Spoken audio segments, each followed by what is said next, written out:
My name is Eric Wadlin. I'm the Executive Chef and Director of Operations at Wildest Restaurant in Palm Desert, California. Today we're going to make one of my favorite types of summertime dishes. Don't know where you're at in the part of the world, but here it's starting to get hot, kind of cooled down a little bit this week, but it has been getting warmer, so I'm going to try to make a couple more lighter style dishes that you can have during the summer. Today's dish is going to be a watermelon or tomato and watermelon stack. Now this is going to be served as a, as I said, as a stack, so it's kind of like a quasi entree appetizer, but you can go kind of like three different ways with this. You can make it into an appetizer, or you could add a little more broth to it. When I make the watermelon broth, you could turn it into like a cold soup, or you could make it a little bit bigger, add more tomato, more watermelon, turn it into an entree. So today we're going to start, we got the nice beefsteak tomatoes. I love beefsteak tomatoes. What I like to do is leave them out on the counter. That way they ripen up. You buy them at the store and they're always underripe and a little green. So you leave them out for, 3 days, 4 days, maybe a week at the most. They'll get nice and ripe. All right, so we got the tomato. We're going to just take the core out of it, the stem, right? Throw that in the garbage. Got one of my little favorite tools here. The tomato shark, it's got little teeth on it. They call it a tomato shark. So you just take the little tomato shark, you core it right here in the top. That takes out the core in the middle, okay? Do the other one here. Very simple. That's how you can eat all of your tomato and not have to throw away too much. So what we're going to do today is we're going to blanch these tomatoes real quick. They go into hot water and then they're going to go into ice water, which I have over here, okay? So first thing we'll do is we'll cut a little X in the bottom of them. So we're going to cut a little X right in the bottom, put that in there. X in the bottom of this one. I'm going to put this one right in there too. So you can see they're just kind of poaching along there. They don't take long, just a minute or two inside of there. Those are going to go. We're going to start our watermelon. All of the fruit, ahead of time I washed everything. You always want to wash all your fruit and vegetables before you eat them to make sure that it's good. So I wash them, just a little bit of antibiotic soap, water, and then just tile them dry. So we're going to take our little watermelon here.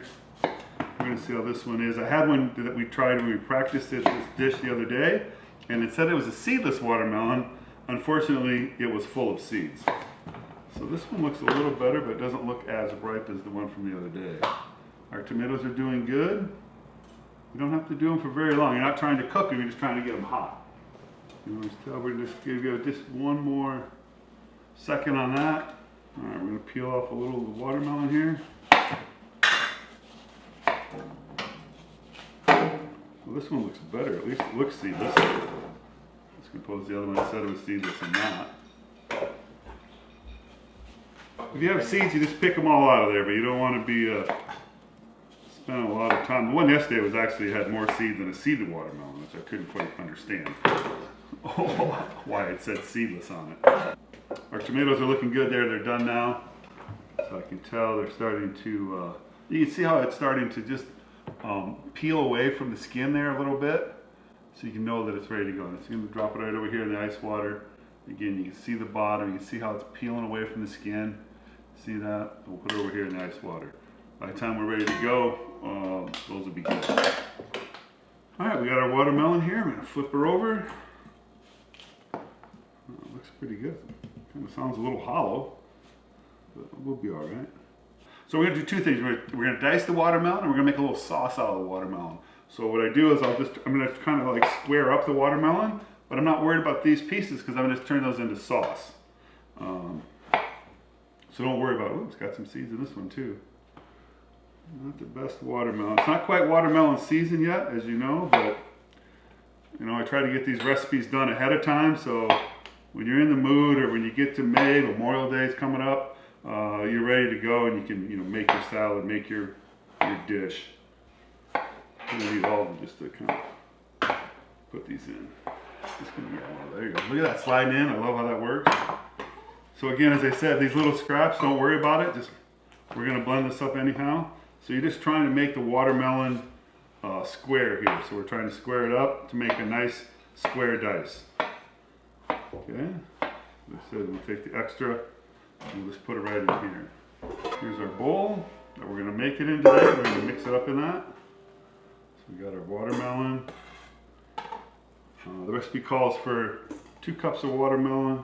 So we'll just do like 3 of these and we'll be good. Square it up.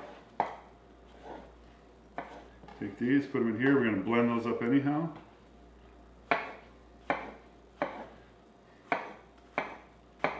Those look good. Now this is, I like that it's a tomato watermelon salad, so don't, make it too much watermelon and not enough tomato, because that won't really kind of work out.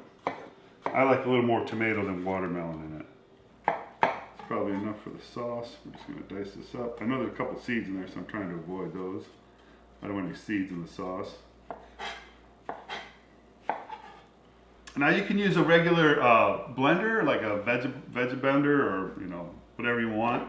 I have a nice bullet here. I don't know if you like the bullet blenders. They're good when you're doing small batches like this. I do have a big immersion Vitaprep blender, but that's so big when you're trying to do little things like this, it doesn't quite work out sometimes. So sometimes it's better to use just a little smaller bullet blender like this. It's easier. All right. Put the watermelon in there. Again, we're going to blend it up so they don't have to be cut, perfectly or whatever. They're all going to get blended. No big deal. I'm going to look at my little recipe here because I don't remember everything. So we're going to do a little lime. Again, we have our lime squeezer that we had before. This works great. It says 1 tablespoon. That looks about right. I'm going to do half a lime for this. Here's a new one for you. Some of you might know what it is. It's coconut aminos. So this is the sap or the juice right out of a coconut plant, or coconut tree, I should say. It's really good. It's healthy for you.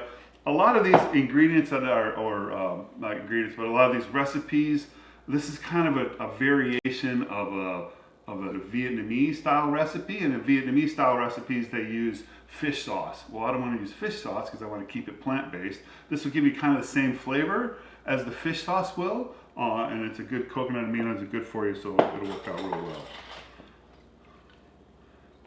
Again, the recipe calls for 1 teaspoon, like 1.5. You don't want a lot, maybe a little more. I kind of like those. Has a good flavor to it. And of course, salt. A little sea salt in there.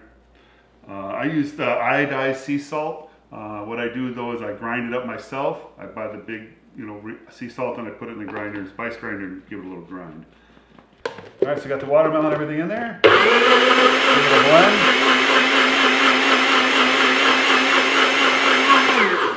There you go. There you go. You got your nice watermelon sauce. It's going to go on the bottom of our dish. We're going to put the lid on it, and we're going to put it in the refrigerator. Got it in the refrigerator. I got to pull out my arugula, which I have in there. This dish is something you can make. What I would try to do is make it a day ahead of time, or do all the prep a day ahead of time, or at least in the morning and put everything in the refrigerator and pull it out and serve it so everything is cold. Because the way I make it here, it's kind of be room temperature, and I'd rather really have it as a cold dish, a cold appetizer, or a cold entree. We're going to clean this off. We're going to make our little vinaigrette in this. And now we're going to make our vinaigrette. All right, vinaigrette. You're going to use the same immersed little blender too. We got fresh ginger. Again, this is going to be blended, so you don't need to cut it, perfectly. You just want to make sure it's just a little small dice. Okay. So we're going to cut the ginger. Pretty good. The ginger can be very fibrous, so I am trying to make sure that if you can see the ginger, the fibers run up and down like that. So I really want to make sure that I cut it in half and give it a good slice across so the sauce is not too fibrous. We're having those wild little pieces in there.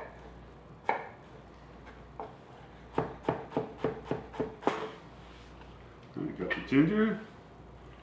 Oops, we need my garlic. I forgot my garlic. How could I forget the garlic? We just need 1 piece of garlic, probably not even this whole one. This one's pretty big.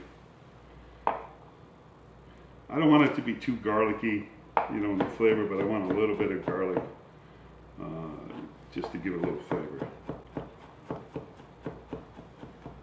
Definitely not. that. We got 2 tablespoons of canola oil. This is our canola oil. We're going to put in 2 tablespoons. 1, 2. And we're going to put in 2 teaspoons of sesame oil. I don't want a lot of sesame oil in it because I don't want to have it have that big sesame flavor. I just want a little bit, you know, in the background. For me personally, sesame oil gets overpowering. And if you put in too much, and it just all you taste is sesame oil. So we're going to put in 2 of these. Not even quite. That's like good right there. We're going to put sugar in the raw.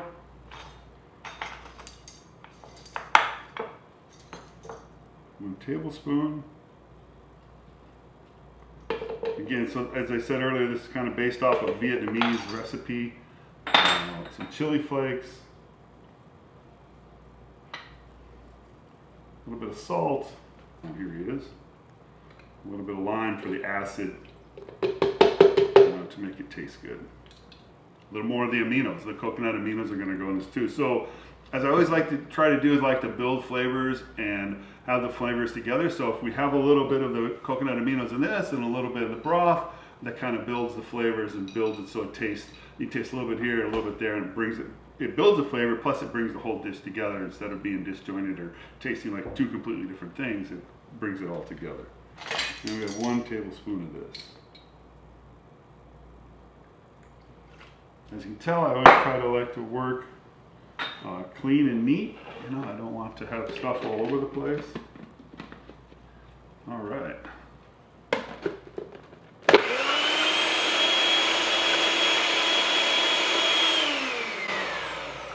I think it's going to need just a little more oil in it. So I'm going to add 1 more tablespoon of oil. And then I'm going to give it a little more blend. So I should have used the smaller blender, the smaller base instead of the bigger one. You know, and I'm just trying to make a little bit, because I'm just trying to make a little bit for, you know, a couple salads, 4 or 5 salads. There you go. You see how that looks better already.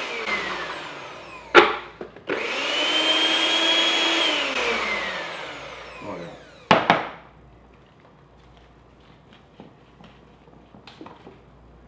Oh, perfect. That looks really good right there. Of course, what I'm going to do is make sure. Ooh, that's good. It's really good. Set that off to the side. And now we're going to dice the rest of our fruit and our tomato that's going to go in our salad, okay? So we'll start with our tomatoes here.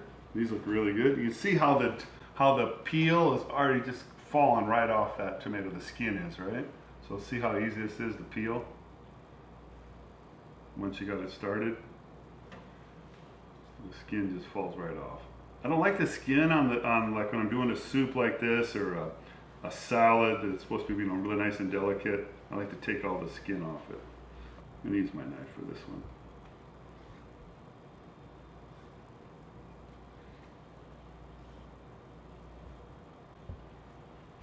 All right. There we go. And so we're gonna take our tomatoes here now. We're going to cut them in half, and you have like this. We're just going to get a little of the seeds and the juice out of them. I don't want too seedy, but I just want the nice meat of the tomato. Squeeze that out. Just don't grill it. I mean, don't, you know, smash it to death. You just want to give it a little gentle squeeze. You can see then after you do that, how you have the tomato and you got all the meat, but none of the seeds that are in it. We're going to do that to the other one here. As I said, I like a little more tomato than watermelon. I'm not trying to do too much, just get the extra seeds out of it. A little bit of the juice too, because it won't be too runny that way. Then we're just going to dice them. Got it?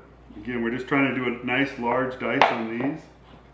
So when you eat the salad, you have the flavor of the tomato. And you can, you know, you can taste the tomato. So this is 1, 2, 3, 4. There you go. You can see the size of the dice here. I call that a medium dice, large dice. And that way when you make the stack too, it'll be really cool.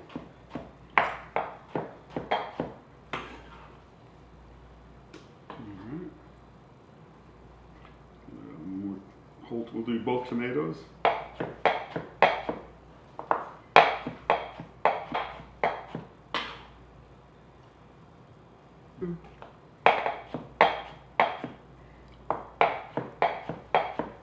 So I try to do them, as you can tell, the same each time. So I did this one 4x4 and this one, 3x3 or 2 cuts by 2 cuts. That way they're uniform when I'm plating them up. We're gonna put some fresh fruit in there, a little small dice of fresh fruit to give it a little more crunch, a little more flavor. So when you see I'm gonna add to this, I'm gonna add Asian pear, apple, a little bit of papaya, and cucumber.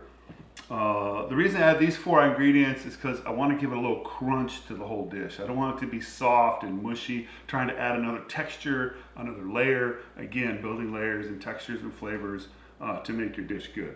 We washed all the fruit ahead of time, cleaned it, so now it's ready to go. So the cucumber, now you can peel the cucumber, or usually what I just do is I just do it with my knife, because it's just quicker for me. And also what I want to do is you have the cucumber in the middle, you have the seeds. I don't want the seeds. I just want the outside, just the meat of the cucumber. So I'm just going to cut it around the outside. I don't want this part. Seeds get a little bitter, especially in something as delicate as this. So again, we're going to give this a small dice. Not a mince, you don't want it too small so you don't see it. You're not trying to hide it or get, not have it in there at all. All right, got that. Again, this is going to add your crunch to your stack. Or if you want to make a salad, it'd have the crunch to the salad. All right, then we're going to add the apple. Same thing. I just need the outside. I'm not looking for the core. So I think this is probably enough. I like the green apple because it also, since there's a little sugar in the dressing, and then this will add the tartness. So you got the sweet and the tart and the flavors. Again, different flavors to add to it. We're gonna add our green apple. I think I talked about this last time. If you cut, away from the skin or the skin's on the bottom, it's easier. That's why I took these pieces of skin off. The reason I took the outside layer of skin off because it's a little harder to cut through that. Without that there, it's a little easier to dice it up.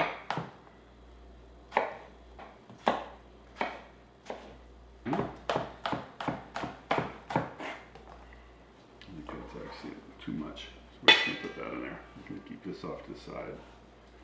Don't want too much apple. Then we got the Asian pear.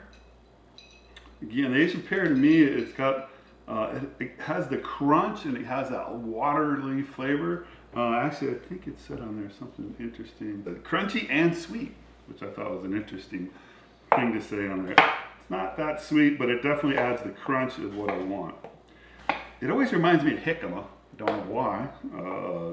Jicama is not as sweet as the Asian pear.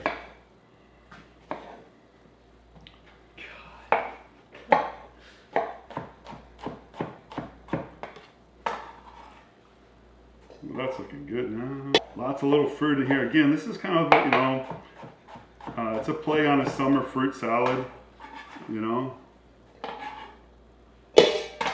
gonna have the papaya here. Ooh, this looks really good. Don't need a lot of the papaya, just a little bit. Don't want any of the, the seeds of the papaya, so we're just going to take that and scoop those out. As you can tell, I use the Mexican style papaya here instead of the Hawaiian papaya, the yellow papaya. I like this a little better. It's a little sour. It kind of goes with the color too of the dish of what we're doing.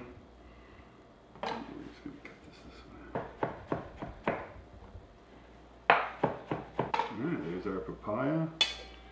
Not too much because it does have a stronger flavor. Not trying to overcomplicate it. Last thing we do is we're going to add the cantaloupe to it here, and this will make for a very festive looking salad. Just a little bit. Put that down.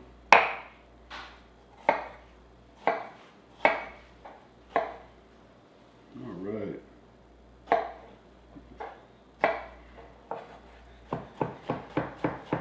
So it's equal parts of everything, half a cup, half a cup, half a cup, half a cup of everything. So we got all that in there now. And now we're going to add the basil. Then we're gonna add our basil and our mint. All right, we're gonna do a little chiffonade. We're just gonna get, I just want the nice tops to them here. Again, as I said earlier, this is part of a Vietnamese style recipe. And again, that's why the mint is in there, which is a kind of a Vietnamese, Taiwanese ingredient. A lot of times, I know everybody thinks, oh, mint, it's for dessert. It goes on dessert. Well, they do it because it helps clean your palate. But they do it over there because it has a lot of chilies in what they're making. And it keeps you a nice, fresh breath. So we're going to take all this together, kind of roll it up here. And then you just want to slice it as thin as you possibly can, okay? So nice and thin, I don't have a problem. So chiffonade, very thin ribbons is what you're looking for. So there's the ribbons. Got the basil, mint, papaya, green apple, Asian pear, honey, cucumber, watermelon, tomato. Happy spatula. Life is good. We're gonna mix that up. Oh, that looks really good. Smells really good, everything. And then we're gonna get our vinaigrette that we made. We're gonna pour it. Now this, you don't want a lot of this, you want just a little bit to give just a little flavor because it is pretty strong. So you're not trying to overpower it, just add a little flavor to it. Again, it's more of a fruit salad. That'll be enough dressing to give this a huge flavor.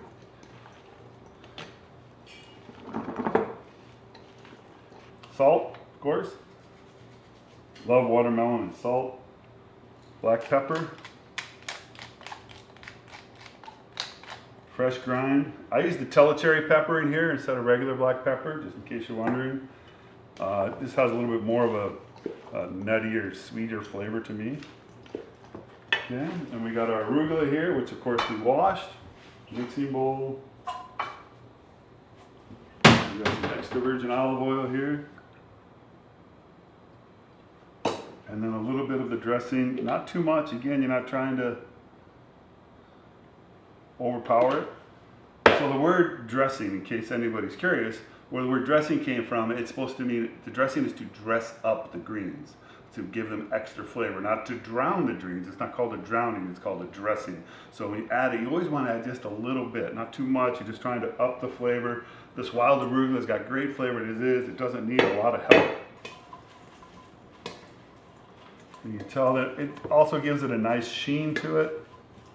Makes it look good. All right, now we're gonna make the stack. Here's our stacking equipment. So what I did is my great son, John Wadlin, made actually a muffler for his truck with 3-inch tubing, which I thought was kind of big, but whatever. So we used that, cleaned it up really good, washed it 3 times.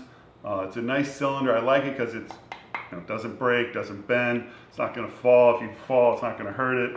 A lot of times at the restaurant, when we do smaller ones, we use PVC pipe like this. You can buy it in any kind of size you want. Cut them down, clean them. What we like about this and this is they're both dishwasher safe. You can clean them, disinfect them. They're ready to go. So we're going to put this right in the middle of our bowl. We're going to get our stack here. I'm going to put it right in there. Okay. Trying to get a little bit of watermelon, a little bit of everything, a little bit of the fruit in there. Trying to not have it on the side. We're just going to lightly press it down. Don't overkill it or smash it. Just give it a nice little press.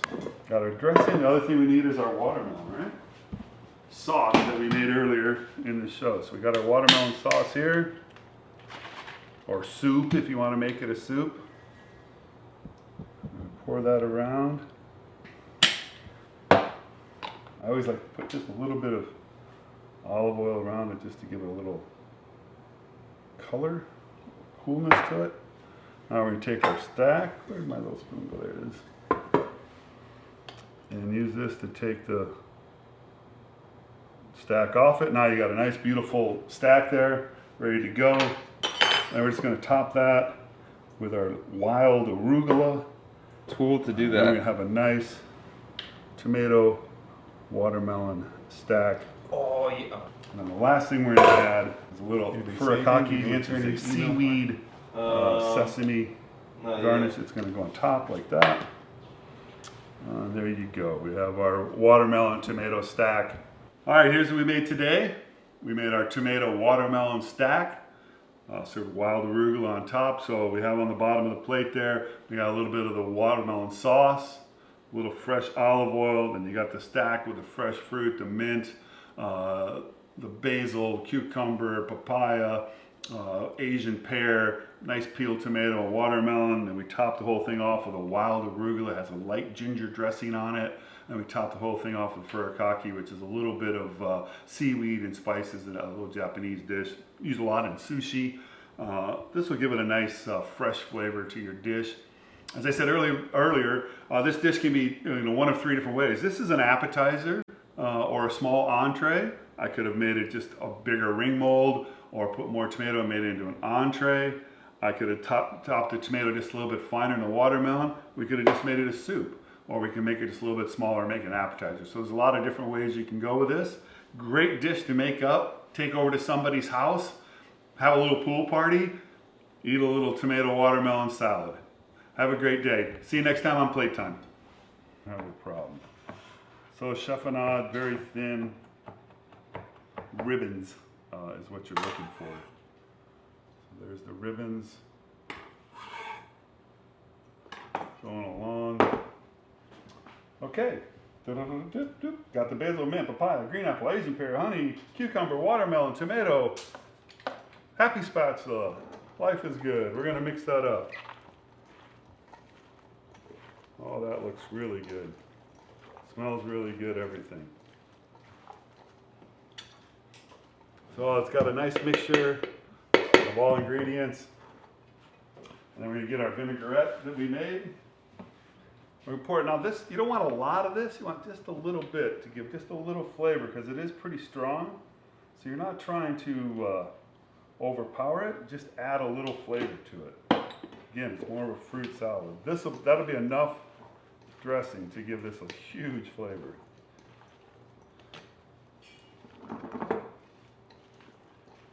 All right. Salt, of course. Love watermelon and salt. Black pepper. Fresh grind. I use the telecherry pepper in here instead of regular black pepper, just in case you're wondering.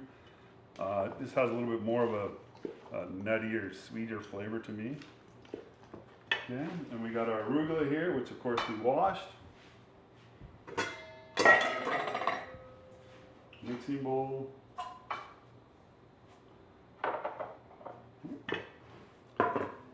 Need a little bit of olive oil. We got some extra virgin olive oil here. And then a little bit of the dressing, not too much. Again, you're not trying to overpower it. So the word dressing, in case anybody's curious, where the word dressing came from, it's supposed to mean, the dressing is to dress up the greens, to give them extra flavor, not to drown the greens. It's not called a drowning, it's called a dressing. So when you add it, you always want to add just a little bit, not too much. You're just trying to up the flavor. This wild arugula's got great flavor as is. It doesn't need a lot of help. And you tell that it also gives it a nice sheen to it. Makes it look good. All right, now we're going to make the stack. Here's our stacking equipment. So what I did is my great son John Wadlin made actually a muffler for his truck with 3-inch tubing, which I thought was kind of big, but whatever. So we used that, cleaned it up really good, washed it 3 times. It's a nice cylinder. I like it because it's, it doesn't break, doesn't bend. It's not going to fall. If you fall, it's not going to hurt it. A lot of times at the restaurant, when we do smaller ones, we use PVC pipe like this. You can buy it in any kind of size you want. Cut them down, clean them. What we like about this and this is they're both dishwasher safe. You can clean them, disinfect them. They're ready to go. So we're gonna put this in right in the middle of our bowl. We're gonna get our stack here. I'm gonna put it right in there. Okay. Trying to get a little bit of watermelon, a little bit of everything, a little bit of the fruit in there. Trying to not have it on the side. We're just gonna lightly press it down. Don't overkill it or smash it. Just give it a nice little press. Okay, that looks good. We got that stacked, ready to go. Got our dressing. The other thing we need is our watermelon, right? Our watermelon sauce that we made earlier in the show. So we got our watermelon sauce here, or soup if you want to make it a soup. Pour that around. I always like to put just a little bit of olive oil around it just to give it a little color, coolness to it. Now we're going to take our stack. Where'd my little spoon go? There it is. And use this to take the stack off it. Now you got a nice beautiful stack there, ready to go. Now we're just going to top that with our wild arugula. And then we're going to have a nice tomato watermelon stack. And then the last thing we're going to add is a little furikake, which is a seaweed sesame garnish. It's going to go on top like that. There you go. We have our watermelon tomato stack. Again, it's a good appetizer. Whoops. Good entree. Could turn into a soup very easily. Thank you very much for watching. See you next week. Have a great day. Have fun at plate time. Yeah, party. Party. Sweet. All right. Kind of fell there, Johnny. What happened? Fell over. I made the stack too tall. It's alright. I'll make a new one for your video. Make so a we can fresh talk one, about it, yeah. Rowena. Arlena Toscana came in. Late to the show. Late. I'm gonna get close on here. Ooh, that looks good. I like the sheen. Of what? The arugula.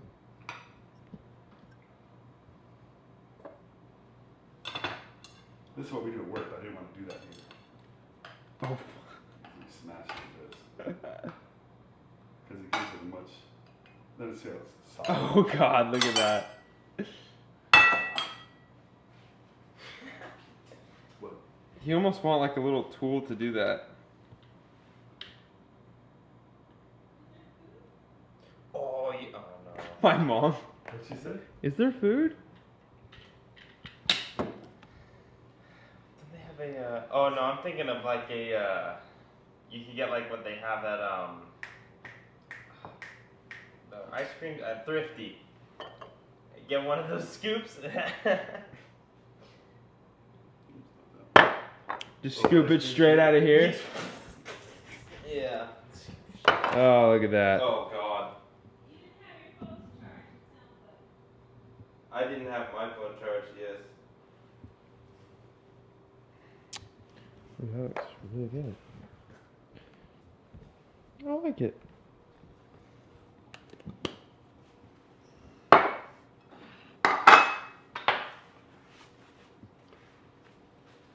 I think it's gorgeous. Let me hold it. Gorgeous Italia. I'll go back to that side. Whatever.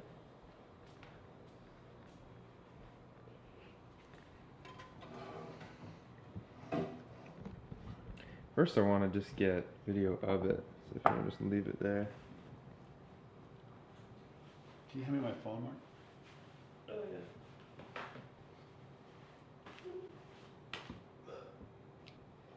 There's probably enough of that. Cool.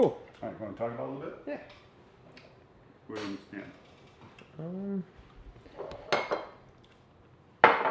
There's good. Let me just move this a little bit.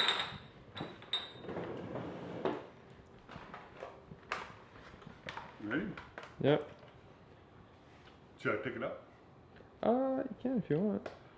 So just make sure you go over the components too. Like, Okay. Yeah, looks good. All right, here's what we made today. We made our tomato watermelon stack. Served wild arugula on top. So we have on the bottom of the plate there, we got a little bit of the watermelon sauce, a little fresh olive oil, then you got the stack with the fresh fruit, the mint, the basil, cucumber, papaya, Asian pear, nice peeled tomato, and watermelon. Then we top the whole thing off with a wild arugula. It has a light ginger dressing on it. And we top the whole thing off with furikake, which is a little bit of seaweed and spices, and a little Japanese dish. Use a lot in sushi. This will give it a nice fresh flavor to your dish. As I said earlier, this dish can be one of 3 different ways. This is an appetizer.